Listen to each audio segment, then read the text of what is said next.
द्वार धनी के पड़ा रहे और धक्के धनी के खावे।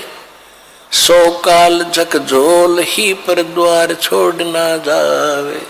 इस मार्ग में सफल होने का एक फार्मूला बताया है कि जब ज्ञान हो जाता है, परम संत की पहचान हो जाती है, कहते हैं द्वार धनी के पड़ा रहे और धक्के धनी के खावे।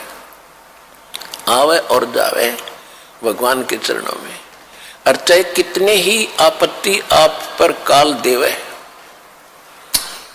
जैसे संसारिक, क्योंकि आपने नाम ले लिया, अब धीरे धीरे आपका सब संकट दूर होने लगेंगे, तो आप ऐसा महसूस करोगे कि जैसे कोई आपत्ति आ गई नाम लेने से। नहीं, आपत्ति तक टल रही है आपकी। अगर नाम ना ले रखा होता तो जान जानी थी। आपको कई भक्त मिलते हैं, कहते हैं जी नाम लेने के बाद मैं वहां से छोड़ कर आया हूं, मेरा ऐसी कुछ तकलीफ होगी।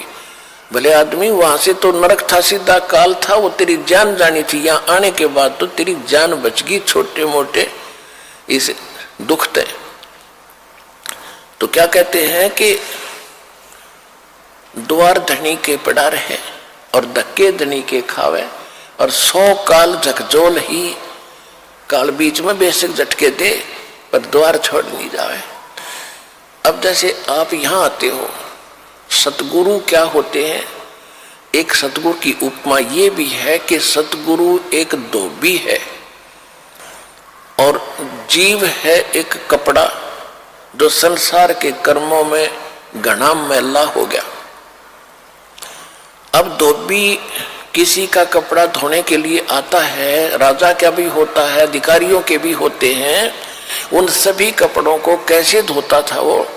पहले तो उनको जल में भिगोता था और फिर उन्हें पकड़ कर पत्थर पर मट्टाए मट मारा करता, गद्दाए गद, जब तक मैल ना छूट ले, इतने मुक्कियां गिल्ला लातों के साथ, और फिर पत्थर पर पटक पटक मारे। तो उस कपड़े का दुश्मन नहीं है, और वो कपड़ा न्यू क्या बता, मैं तो गढ़ दिया इसने यू क्या करे। तो वो मैल निकाल रहा है आपके अंदर से, दोष निकाल रहे हैं परमात्मा। परमात्मा की शरण में आने के बाद छोटी मोटी कोई हरकत होती है तो गॉड गिवन समझना कि आपको पटका जा रहा है उस धोबी के गांठ की तरह।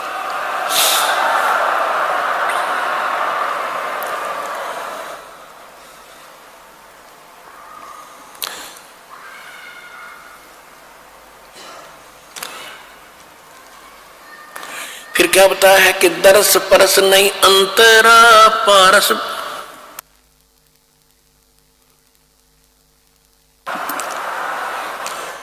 दरस परस नहीं अंतरा, ये रूमी वस्त्र बीचे, पारस लोहा एक डिग, ये पलटे नहीं अबीचे। अब देखो फिर एक और बात बताई है, कितना गहरा ज्ञान है पुण्यात्माओं। जब आपको इस सूक्ष्म वेद का ज्ञान होगा, आप दांतों तले उंगली दबाया करोगे कि आज तक हमने गीता भी पढ़ी।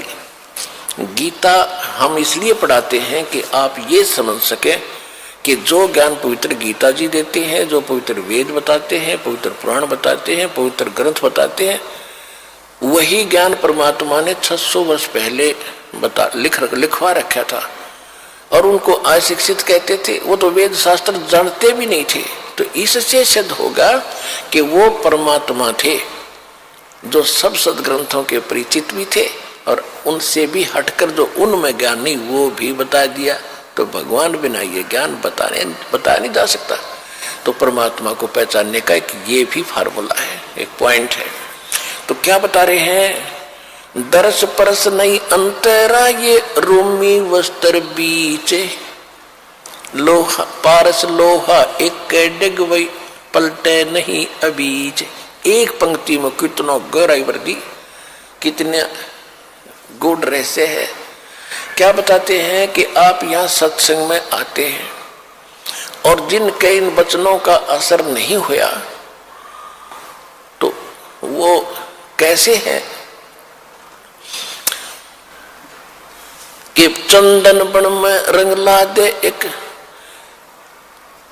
चंदन बन में रंग ला दे, एक बांस बिटम्बी ना सींचे, कोट वर्ष करो संगत संतों की, कोट वर्ष करो संगत संत की, पत्थर का जल में क्या भीजे। एक चंदन बन में रंग ला दे, पर बांस बिटम भी ना सींचे।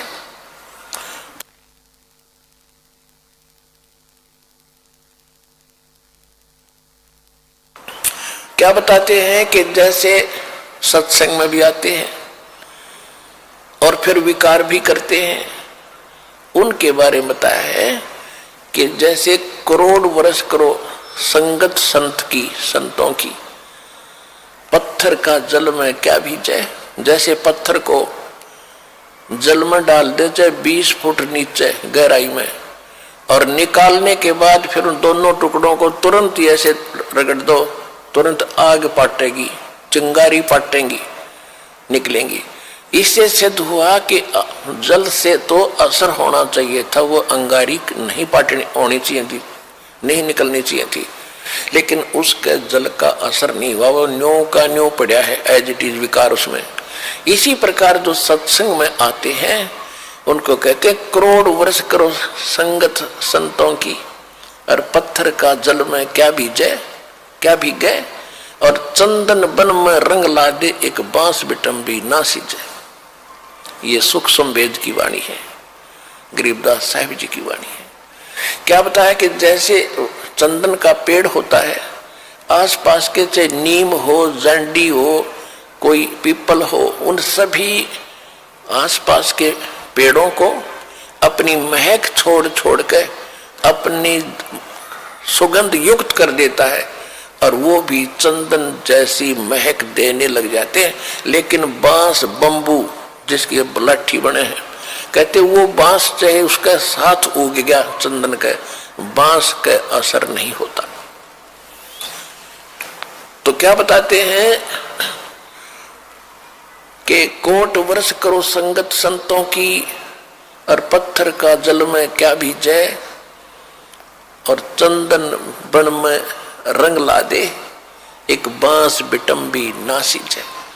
तो जो बांस जैसे और पत्थर जैसे व्यक्ति हैं उनका तो असर हो को नहीं, और नहीं तो परमात्मा की वाणी आपको चंदन बना दिया, और आप ही आगे जा जा के सब न सुनाते हो। आप अपनी महक आगे छोड़ छोड़ के अपने भाई बहन रिश्तेदारों तक ये महक भगवान की छोड़ रहे हो।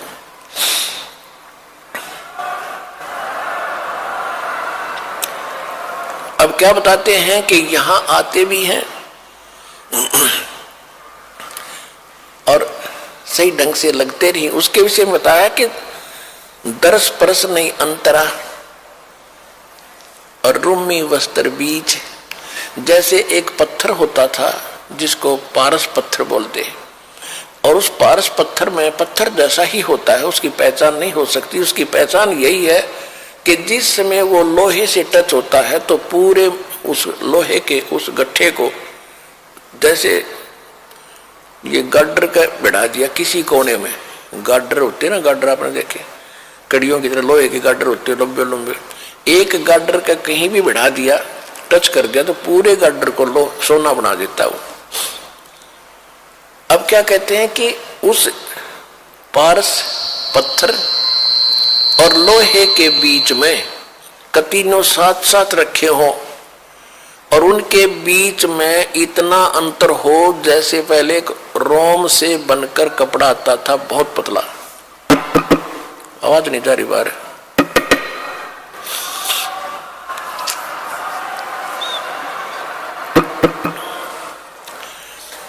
पहले अब क्या कहते हैं कि यदि पत्थर को, उस पारस को और लोहे को बिल्कुल निकट रखा हुआ है,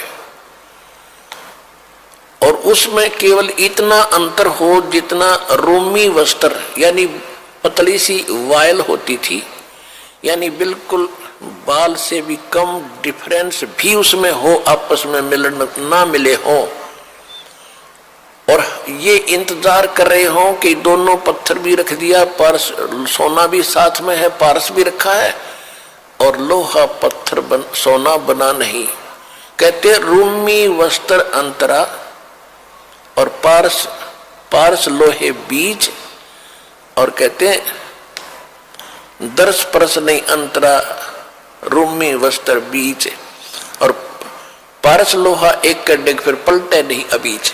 यानी इतना भी अंतर रह गया तो भी परिवर्तन नहीं होगा, और वो दिखेगा कति साथ रखा हुआ। तो ये कहते हैं जो सत्संग में आते हैं और जिनके इन बातों का असर नहीं हो रहा, तो उनकी भावना भगवान से जुड़ी नहीं है। वो दिक्कत के भगत है पर भक्ति उनमें प्रवेश है नहीं। तो वो जब होएगी जब वो सही ढंग से मालिक से मिल लेंगे। कहते हैं बिन गुरु मिले मोहे ना पावे। गुरु के प्रति जब आपका ऐसा भाव बनेगा और तब परमात्मा में कि आपके अंदर वो भक्ति और ये ज्ञान संचरित होता है। तो यहाँ बताते हैं कि यहाँ जैसे सत्संग में भी आते हैं और विकार नहीं छोड़ रहे हैं, उनके विषय में कहा है कि कोट वर्ष करे संगत संतों की, पत्थर का जल में के बीच है, एक चंदन बन में रंग ला दे पर बांस बिटम भी ना सींचे। तो आप चंदन हो, आप ये दास चंदन है और आप परमात्मा के पेड़ हो, वो पौधे हो जिनका असर हो गया, और बांस रूपी जो व्यक्ति है उनका असर नहीं होता, वो तो काल के जाल में रहेंगे, मरण दे। अब क्या बताते हैं परमात्मा की शक्ति बताते हैं कबीर परमात्मा की कि 9 लख नानक नाद में ये 10 लख गोरख तीर, लाख दत्त संगी सदा वो चरणों चर्च कबीर। 9 लख नानक नाद में ये 10 लख गोरख पास, चेलों की गिनती अंत अनंत संत पद में मिले ये कोट तेरे रविदास।